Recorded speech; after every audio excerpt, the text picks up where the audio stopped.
Hello friends, ഇന്ന് ചെയ്ത് കാണിക്കുന്നത് നല്ല ടേസ്റ്റി ആയിട്ടുള്ളൊരു മുരിങ്ങയ്ക്ക ഉരുളക്കിഴങ്ങ് റെസിപ്പിയാണ്. ചോറുണ്ണാൻ ഇത് മാത്രം മതി. നല്ല ടേസ്റ്റി ആയിട്ടുള്ളൊരു സൈഡ് ഡിഷ് റെസിപ്പി എങ്ങനെയാണ് ചെയ്തെടുക്കുന്നതെന്ന് നോക്കാം. ഞാനിവിടെ നല്ല വലിപ്പമുള്ള 3 മുരിങ്ങയ്ക്കയാണ് എടുത്തിട്ടുള്ളത്.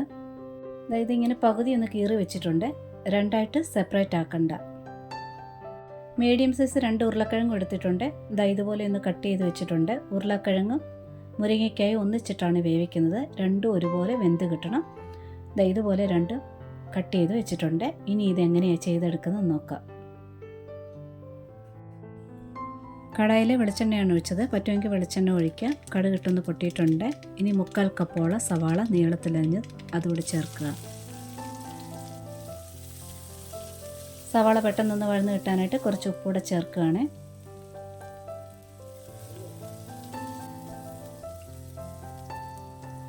സവാള ഒന്ന് അല്പം ഒന്ന് വാടിയിട്ടുണ്ട്. ഇനി ഇതിലോട്ട് 1/4 സ്പൂണോളം ഇഞ്ചി വെളുത്തുള്ളി പേസ്റ്റ്, കൂടെ തന്നെ 2-3 പച്ചമുളക്, കുറേയേറെ കറിവേപ്പിലയും ചേർക്കുക.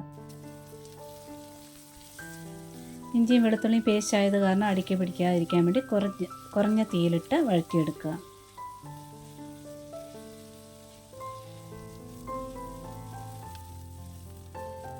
ഒരുപാടൊന്നും ബ്രൗൺ ആക്കി എടുക്കേണ്ട ആവശ്യമില്ല. ഇതൊന്ന് വഴന്നിട്ടുണ്ട്. ഇത്രയും മതി. ഇനി ഇതിലോട്ട് കുറച്ച് പൊടി ഐറ്റംസ് ചേർക്കാനുണ്ട്. കുറച്ച് മഞ്ഞൾപ്പൊടി ചേർക്കുക. 1 സ്പൂൺ ഫുള്ളായിട്ട് മല്ലിപ്പൊടി എടുത്തിട്ടുണ്ട്.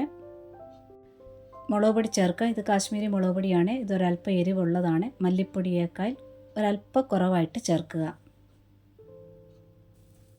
ഒട്ടും എരിവില്ലാത്ത മുളക് പൊടിയാണെങ്കിൽ പകുതി എരിവുള്ളതും പകുതി എരിവില്ലാത്തതോടെ മിക്സ് ചെയ്ത് ചേർക്കാം. തീയൊന്ന് അല്പം കുറച്ചിട്ടുകൊണ്ട് നല്ലോണം ഇതൊന്ന് ചൂടാക്കി എടുക്കണം. ചൂടായിട്ടുണ്ട്. ഇനി ഇതിലോട്ട് 2 മീഡിയം സൈസ് തക്കാളിയാണ് അരച്ചത്, അതുകൂടെ ചേർക്കുക. തക്കാളി നല്ല പഴുത്തതായിരിക്കണം.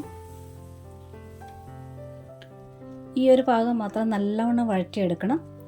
തക്കാളിയുടെ പച്ച ടേസ്റ്റും അതുപോലെ തന്നെ പൊടിയൊക്കെ ഒന്നുകൂടെ ഒന്ന് വഴന്ന് കിട്ടണം. വെള്ളമൊക്കെ വറ്റി ഇങ്ങനെ മസാല ഇങ്ങനെ ഉരുണ്ട് വരണം. ഇങ്ങനെ തന്നെ ചെയ്തെടുക്കണം. ഇങ്ങനെ ചെയ്യുമ്പോഴാണ് കറിക്കകത്ത് നല്ലവണ്ണം എണ്ണയൊക്കെ തെളിഞ്ഞ് നല്ല ടേസ്റ്റ് ആയിരിക്കും. ഇങ്ങനെ നല്ല പരുവത്തിലായിട്ട് വേണം വെള്ളം ചേർക്കാനായിട്ട്. ഇനി വെള്ളം ഒഴിക്കുകയാണേ. ഇനി 1 സ്പൂൺ പെരുംജീരകത്തിൻ്റെ പൊടി ചേർക്കുക, വലിയ ജീരകം. ഇനി ഉപ്പ് ചേർക്കുക. നന്നായിട്ടൊന്ന് മിക്സ് ചെയ്തെടുക്കുക. പെരുംജീരകം അപ്പോൾ ഫ്രഷായിട്ട് പൊടിച്ചിടുകയാണെങ്കിൽ നല്ല ടേസ്റ്റ് ആയിരിക്കും. ഇനി ഇതിലോട്ട് ഉരുളക്കിഴങ്ങും മുരിങ്ങയ്ക്കായും ഒന്നിച്ച് ചേർക്കുകയാണ്. നല്ലവണ്ണം ഒന്ന് മിക്സ് ചെയ്തെടുക്കണം. വെള്ളം കുറേ കൂടെ വേണ്ടി വരും. മിക്സ് ചെയ്തിട്ട് വെള്ളം ചേർക്കാം. ഇത് രണ്ടും ഒരുപോലെ വെന്ത് വരണമെന്നുണ്ടെങ്കിൽ ലെവലിൽ വെള്ളം ഒഴിക്കേണ്ടതായിട്ട് വരും. കുറച്ച് വെള്ളം കൂടെ ചേർക്കുകയാണ്.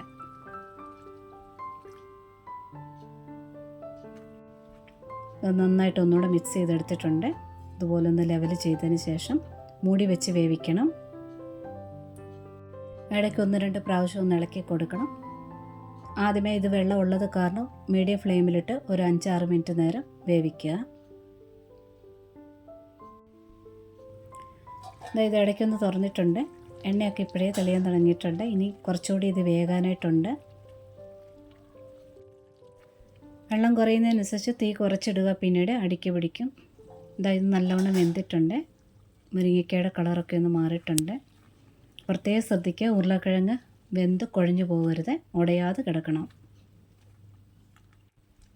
ഒഴിച്ച വെള്ളമൊക്കെ ഒന്ന് വറ്റിയിട്ടുണ്ട്. ഇനി ഇതിലോട്ട് ചേർക്കുന്നത് തേങ്ങാപ്പാലാണ് ചേർക്കുന്നത്. 1/4 കപ്പോളം ചേർക്കാവുന്നതാണ്. 1 കപ്പ് തേങ്ങയിൽ കുറച്ച് വെള്ളം ചേർത്തിട്ട് നല്ലവണ്ണം അരച്ചെടുത്ത് ഒറ്റ പ്രാവശ്യം പിഴിഞ്ഞെടുത്താണ്. ഈ ഒരു ഡിഷ് തിക്ക് ഗ്രേവി ആയിട്ടുള്ളതാണ്. ഒരല്പം ലൂസാക്കി എടുക്കണമെന്നുണ്ടെങ്കിൽ തേങ്ങാപ്പാൽ പിഴിഞ്ഞെടുക്കുമ്പോൾ 1 കപ്പാക്കി പിഴിഞ്ഞെടുക്കുക. നന്നായിട്ട് മിക്സ് ചെയ്തിട്ടുണ്ട്. ഇതിനി ആ തേങ്ങാപ്പാലൊന്ന് പിടിക്കാൻ വേണ്ടി ഒരു 5-6 മിനിറ്റ് നേരത്തേന് തീ ഏറ്റവും കുറച്ചിട്ടതിന് ശേഷം മൂടി വെച്ച് വേവിക്കുക. ഇനി ഗ്യാസ് ഓഫ് ചെയ്യുന്നതിന് തൊട്ട് മുന്നേ ആയിട്ട് ഒരല്പം തീരെ കുറച്ചൊരു ശർക്കരപ്പൊടിയാണ് ചേർത്തത്, ഇല്ലെങ്കിൽ പഞ്ചസാരയായാലും ചേർക്കാവുന്നതാണ്. പുളിയുള്ള തക്കാളി ആയത് കാരണം ടേസ്റ്റ് ഒന്ന് ബാലൻസ് ആകാൻ വേണ്ടിയാണ്. നന്നായിട്ടൊന്ന് മിക്സ് ചെയ്തെടുക്കുക. മധുരം ചേർക്കാമെങ്കിൽ നല്ല ടേസ്റ്റാണ്. വേണ്ടാന്നുള്ളവർക്ക് അത് സ്കിപ്പ് ചെയ്യാവുന്നതാണ്. തക്കാളിയൊക്കെ അരച്ച് ചേർത്തത് കാരണം ഒരുപാട് പൊടികൾ ചേർക്കാതെ തന്നെ നല്ല കോട്ടിങ്ങോട് കൂടി നല്ലൊരു തിക്ക് ഗ്രേവി കിട്ടിയിട്ടുണ്ട്. മുരിങ്ങയ്ക്ക രണ്ടായിട്ട് സെപ്പറേറ്റ് ചെയ്തിടുകയാണെന്നുണ്ടെങ്കിൽ ആ ഉരുളക്കിഴങ്ങ് വേകുന്ന സമയം കൊണ്ട് ഓവറായിട്ട് വെന്ത് നാര് പോലെ കിടക്കും.